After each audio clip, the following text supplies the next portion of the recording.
بسم الله الرحمن الرحيم. تحياتي لكم، يا رب تكونوا بخير. اليوم كان عندنا أهم مباراة نهائي بطولة الأمم الأفريقية ما بين المنتخب المغربي والمنتخب السنغالي. خلينا في البداية نقول مبروك للمنتخب السنغالي وهارد لك للمنتخب المغربي. هذه المباراة اللي أدارها تحكيميا حكم الكونغولي جان جاك نادالا، وكان حكم الجابوني كان بير أتشو. نهائي يدل على مستوى التحكيم. عندما ينسحب المنتخب السنغالي لمدة 18 دقيقة، من الدقيقة 95 للدقيقة 113.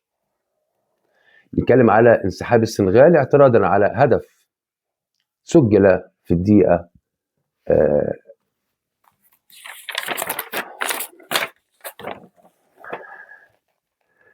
92.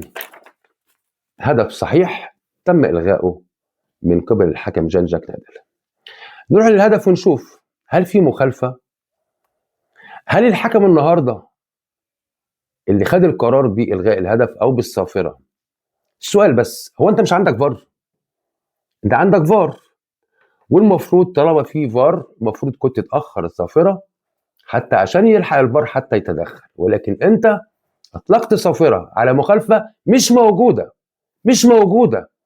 لما نيجي نحكي في اللعبة ونتكلم في اللعبة، شوف كرة مرفوعة، مين اللي رايح لمين؟ شوف هنا لاعب المغرب رايح للاعب السنغال، هو اللي رايح له، وبالتالي لاعب السنغال بيحاول يتخلص منه علشان يلعب الكرة، وبالتالي فعلا حصل ان هو اتخلص منه وطلع لعب الكرة، بترتد من العارضة ثم بيسجل منها هدف. بنفوجئ ان الهدف بيتلغي. هدف صحيح للمنتخب السنغالي بيتم الغائه بقرار مش عارف اقول ايه بصراحة، قرار خاطئ. زي ما قلنا انت كحكم انت مستني تخلص اللعبة بفاول، ولكن لو انت النهارده يعني بتفكر وانت معاك فار، اخر الصافره. زي ما بنقول للمساعد لما بيكون في تسلل وهجمه ممكن يجي منها هدف، اخر الرايه لحين انتهاء الهجمه، سواء اسفرت عن هدف او ما حصلش منها هدف، وبعد كده بتاخد القرار. ولكن انت النهارده اجهضت الهجمه، صفرت على هدف صحيح، بيتلغي للسنغال. وانا ما اعرفش انت ازاي حكم موجود في الاليت ايه وبيتقال لك في مثل هذه الحالات لابد انك انت تاخر الصافره، ولكن هدف صحيح الغي بقرار خاطئ من الحكم. وهنا الفار ما قدرش يتدخل، خلاص هنا الفار لا تدخل للفار، لان الحكم هنا قتل اللعبه زي ما بنقول، او اجهض اللعبه بان هو صفر عليها. للحظ السائل الحكم ترتد هذه الحاله، تروح للمنتخب المغربي في كره ثابته، وبنشوف هنا ركله جزاء. هو برضك ما حسبش رغم ان المخالفه كانت موجوده. احقاقا للحق المخالفه كانت موجوده، والمسك كان موجود من لاعب السنغال للاعب المغرب. هنا الحكم ما احتسبش، وهنا الفار تدخل.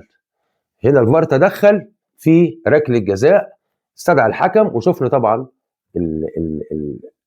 الدكه بتاعه البدلاء هنا وهنا كلهم راحوا عند الفار. منظر ما ينفعش، يعني لا يليق في نهائي بطوله افريقيه. عموما الحكم راح شاف، رجع احتسب ركله الجزاء، على اثرها المنتخب السنغالي بالكامل خرج خارج ميدان اللعب اعتراضا على قرار الغاء هدف واحتساب ركله الجزاء. بيعود المنتخب المغربي السنغالي بعد زي ما قلنا 18 دقيقه بيستأنف اللعب ويسجل هدف صحيح للسنغال، وتنتهي المباراه بهدف مقابل لا شيء للسنغال. تاني بنقول ان النهارده احنا في هذه المباراه بنتكلم على مستوى التحكيم، وانا بس بسال يعني النهارده عندي 28 حكم، وهنا الحكم اللي ادار الافتتاح بيلعب المباراه النهائيه، وانا عندي 28 حكم. يا جماعه في حكام في المستوى افضل، خلينا نتكلم بامانه. ان النهارده انا عاوز انجح البطوله، لابد ان احنا النهارده نشوف افضل حكم نديله هذه المباراه. ولكن طبعا عداله السماء دايما موجوده، وعدل ربنا لو هنا مفيش عدل في الارض، في عدل في السماء عند ربنا. ركله الجزاء حتى لما تم احتسابها هنا للاسف الشديد اخفق فيها لاعب ابراهيم دياز، وصدها ماندي حارس السنغال. عموما بنقول ان ده درس، المفترض احنا بنتكلم على العداله في تعيينات الحكام، العداله في المباريات شيء مهم جدا جدا.